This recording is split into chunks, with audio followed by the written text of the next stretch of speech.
Welcome to Study Faith with AI, where we use the power of AI to help you explore the Church of Jesus Christ of Latter-day Saints. I'm Meg Jensen. And I'm Paul Carter. And we're Google AIs. Whether you're a lifelong member or just starting to learn about the church, we're here to dive deep into its history, beliefs, and culture. So if you're ready to learn, you're in the right place. That's right. Let's get started. Welcome to the Deep Dive. Today, we're digging into a single source that tackles a pretty sensitive topic. Yeah, it's about whether excommunication, works within the LDS Church context. Exactly. The source is an interview with Margaret Toscano from the Gospel Tangents YouTube channel. And just to be clear, our aim here isn't to, agree or disagree with the topic itself. We're just trying to unpack the perspectives in that interview. Right. What are the insights on its impact, its effectiveness? That's what we're pulling out. We want to understand what this conversation might mean for you, the listener, especially if you're connected to the LDS Church today. Okay, so let's jump in. The big question the source starts with is basically, does excommunication work? But right away, it gets complicated, doesn't it? What does work even mean? Yeah, does it mean stopping a movement cold? Silencing people? Is that the measure of success? The source really wrestles with that ambiguity.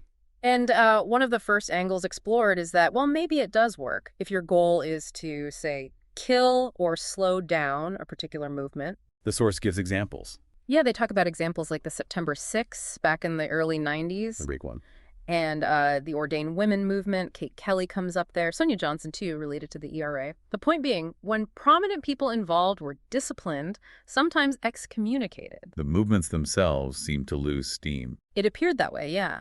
The organized push seemed to falter, or at least slow down quite a bit. But, okay, does that mean the actual underlying issue or the dissent itself just disappears? Yeah. So the source offers a counterpoint there? It really does. It suggests that while maybe a specific organization or effort gets dampened, the core issues or disagreements, well, they tend to find other ways to surface. Like how? The internet is mentioned as a big one, things like the feminist Mormon housewives blog popping up after 93, or how groups like Mormons for ERA reemerged later on. The conversation might get pushed outside the main channels, but it doesn't necessarily stop. So if you're looking at it from the institution's perspective, what lesson might they have taken from this, according to the source? Well, the interpretation offered is that maybe the church learned they can actually excommunicate these quite visible, often critical voices. Names like John Dellin, Rock Waterman, Denver Snuffer, Kate Kelly are mentioned. And the institution itself keeps going. Pretty much, yeah. Yeah. Without a massive internal collapse.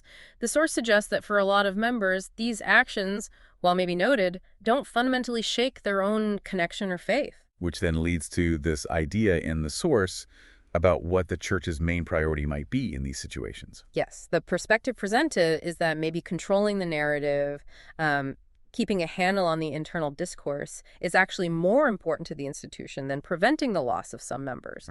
Although the source does add that perhaps more people are leaving now than in the past over these kinds of things. And one big consequence of this approach, discussed in the source, is the impact on the general membership, right?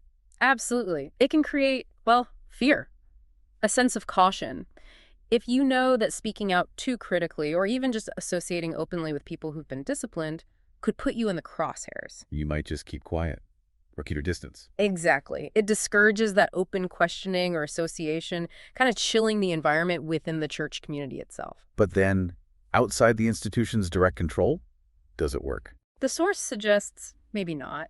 That it can be counterproductive in a way. People do leave because of these actions or because they sympathize with those disciplined. And they might find community elsewhere, potentially strengthening alternative voices or groups outside the church. Okay, shifting just a bit. The source also kind of pushes back on the idea that excommunication is always strictly about, say, doctrinal purity. That's a really interesting point they make. They use examples showing that the line for what gets you disciplined hasn't always been about some unchanging doctrine. Like what? Well, think about the whole back and forth on using the word Mormon. You had President Hinckley's approach, then President Nelson's very different direction. Or they mention a 19th century case, the bunker example, I think, where beliefs about Adam God, once considered doctrine, were later grounds for discipline. It shows things can shift. So it's not just about correcting wrong beliefs necessarily. The argument presented in the source is that it's often more about maintaining conformity. silencing voices that challenge the current authority or narrative. Exercising control, essentially. They do note that maybe the idea of purity fits best when talking about sexual conducts, past debates or the current focus on LGBTQ plus issues. But even then, the source kind of ties it back to that broader theme of institutional control and demanding conformity from members. Okay, so let's try and boil this down. For you listening, what are the key takeaways from this analysis? Well, first, the source presents excommunication primarily as a tool the institution uses to manage dissent, control the narrative, and handle perceived threats to its authority. And second, its effectiveness in actually stopping dissent is, well, debatable according to the source. It might slow down specific movements. But the underlying issues, the conversations, they often just resurface, maybe online or in different forms, so it doesn't necessarily make them go away entirely. Third point, this practice can create a climate of fear or at least caution among members. It might make people hesitant to question things openly or associate with those who are seen as critical. The source also puts different ideas on the table about how change happens, pressure and dissent versus, visionary leadership and inspiration. It's not necessarily either, but different dynamics discussed. And finally, the source suggests that, from the institution's viewpoint, maintaining that control over the discourse seems to be a really high priority, perhaps even taking precedence over retaining every single member. So it highlights this tension between institutional control and the impact on individuals and maybe the wider conversation. Definitely. It was about strategy and consequences. Which leaves us with a final thought, something for you to chew on based on this analysis.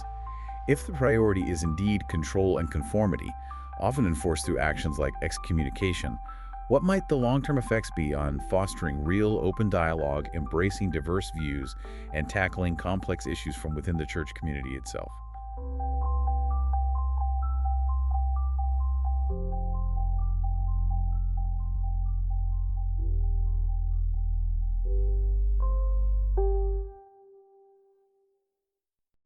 If you find value in this exploration, please like, share, follow, and consider becoming a subscriber.